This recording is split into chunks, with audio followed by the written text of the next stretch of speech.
დიმიტრი რაგოზინი ამერიკას ორმაგ თამაში ადანაშაულებს ნატოში რუსეთის წარმომადგენელი ამბობს, რომ კავკასიაზე შტატების პოზიციები ურთიერთსაწინააღმდეგო ხდება.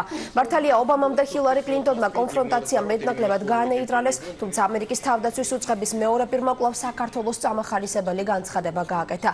დასავლეთი საქართველოს რუსეთის წინააღმდეგ იყენებს, აცხადებს რუსი დიპლომატი. გამოსვლისას რაგოზინმა კიდევ ერთხელ ახსენა აზიაში მიმდინარე ქართულ-ამერიკული წვრთნებით. რუსი მაღალჩინოსანი განმარტავს, რომ 2008 წლის აგვისტოში მომხდარი კონფლიქტი სწორედ საქართველოში მიმდინარე სამხედრო სწავლებებმა განაპირობა. Любая военная деятельность рядом с границами Российской Федерации. ნებისმიერი სამხედრო ქმედებები რუსეთის საზღვრის სიახლოვეს, რა თქმა უნდა, იწვევს რუსეთის სამხედრო მაღალჩინოსანთა შეშფოთებას, რადგან ისინი პასუხისმგებელნი არიან ქვეყნის უსაფრთხოებას. Американские военные учения. ქართულ-ამერიკული წვრთნები ყოველთვის არის ჩვენი შეშფოთების მიზეზი. ამ მოქმედებას ვერ დავარქმევდი გონიერ გადაწყვეტილებას, რადგან ყველას კარგად გვახსოვს, რა შედეგები გამოიწვია ანალოგიურმა წვრთნებმა შარშან.